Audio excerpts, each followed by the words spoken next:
Take my hand, together we'll fall now, we'll fall now.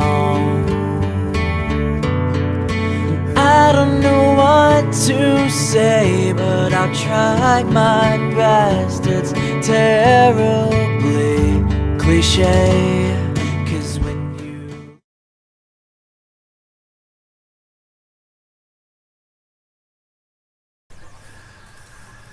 Hey guys, so today me and Ambria are going to take a little bit of time and to talk to you all about being financially responsible and how our family works, like how we survive being on a budget and having an infant and then the two of us and both of us working minimum wage jobs and how we make it work. So the first things first is mostly I'm just going to talk about how we manage to provide for Ambria, how we buy her stuff.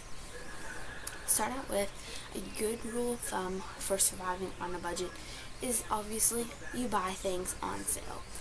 Try not to buy things unless it's of utmost emergency, absolute importance when they're full price.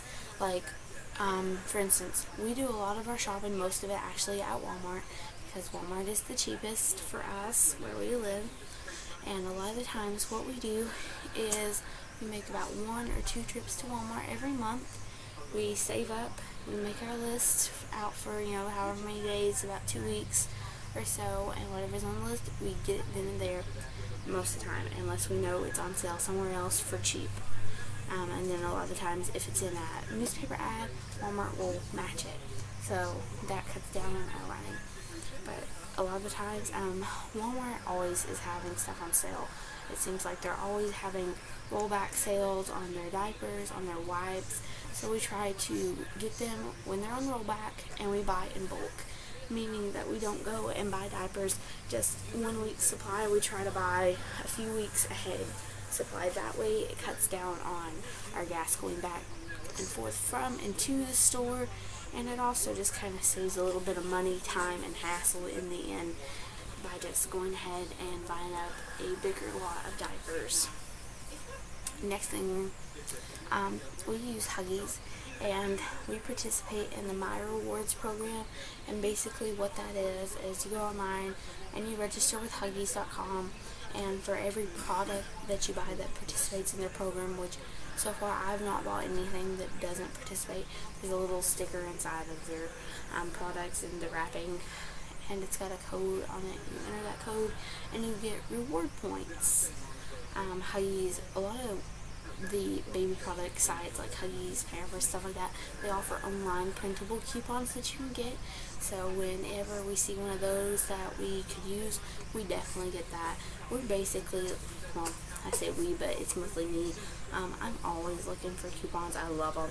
Like, I've got a handful here of coupons for our next shopping trip. $2 off Dreft, $1 off baby cereal, stuff like that. You really need to be on the lookout for coupons that you can use, and you can find coupons in many places. They're in your newspapers, they're online, and sometimes some of the stores even have those little dispensers as you walk down the aisles, and you might find, one that you could use, and it's got something that you need in it. So you definitely want to be on the lookout for any coupons and any sales, because it's really great to get stuff not only when you have like a $2 off coupon, but also when it's already like $2 off on sale. So you're saving about $4. Another tip and a rule of thumb that we try to use, if at all possible, is we buy things when they've gone out of season. They're like marked down for clearance. And we usually use that rule with clothing. Like, we try to buy ahead, but the only problem with buying ahead is with a baby, you don't necessarily know what size they're going to be in next summer, things like that. So you're kind of taking a chance, and that's the only problem with that. So we try to really buy ahead and buy something that's more versatile and isn't just, like a tank top for the summer, something that's maybe short-sleeved and could be worn in the spring with a jacket, things like that. So you want to be on the lookout for that. What you also want to do is keep track of your spending. We have a folder that we put all of our receipts in. The bank that I use, they have this online app thing where you can take all of your spending, like every transaction that you make, and you can label it like what it was for, if it was for gas or car insurance or mortgage or food, and it'll print you, or well, it generates, I should say, bar graphs and stuff like that, so you can keep track of your spending. We also record all of our spending in a notebook, and at the end of the month, we go through it and we look at it and we decide where we did good, where we did not so good, and for next month where we can cut down and try to do better. Another thing is we try to avoid buying fast food, just for the simple fact of, I know it seems really cheap and easy, but after you spend $2 at McDonald's one day, $3 at Taco Bell the next, those few dollar amounts add up, and by the end of the week you've got enough money to have bought a gallon of milk or a refill of wipes or something else that you need, or to go towards a part of the rent or car insurance, gas, stuff like that. So we really try to not eat out. Sometimes we will, but we try not to. If anything, we'll get waters while we're out, because most of the time, most places, those are free. So that's a good tip. Avoid eating out. I know it seems cheap and easy, but by the time the week is over, if you're eating out every day, you've spent $10 or more before you even know it. And it really does take away from the funds that you could have for other things. And plus, if a benefit to cooking at home is leftovers. A lot of times you have leftovers, you can reheat it the next day, take it with you to work for your lunch, stuff like that. I don't really ever buy lunch at work. Most of the time, if I buy anything at work, I'll buy something that's $1, and that's only on the days when I work more than 6 hours that I buy lunch. Otherwise, I don't buy anything at work. I just wait and tough it out until I get home.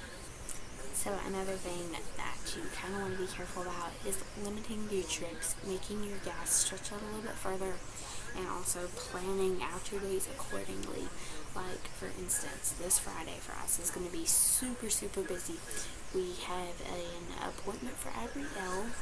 I have work, Sam has work, we need to do our shopping, we need to pay a bill, I need to take and go down to campus and sell my books back to college. So basically, Friday is going to be a really super day, but even though we're having to do a lot of driving, we're trying to do it in a manner where it's orderly. Like, for instance, Sam is going to take me to work Friday morning, he's going to pick me up, and from there we're going to head over to pay the bill, and then we're going to go by my college, and after we're done there, it'll be time for her appointment, and then once we take her to her appointment, we're going to go to Walmart, and then we should be able to get our grocery shopping done and get home with enough time for us to unload the car. Where are you going? Unload the car, and Sam be able to get ready for work, and she's getting so fuzzy. She's bored. She's like, I don't care about saving money. But so, as a recap of some tips that we definitely apply to our family to save money, is we buy on clearance, out of season, rollback, stuff like that, on sale. We use coupons. We love coupons. We participate in things that reward us for buying a certain brand or from a certain place. We try to plan out our trips accordingly. That way we're getting the most out of our gas and time. We try to not eat out. That way we limit unnecessary spending, and we have more money to contribute to our family. And I hope that these tips help you and your family.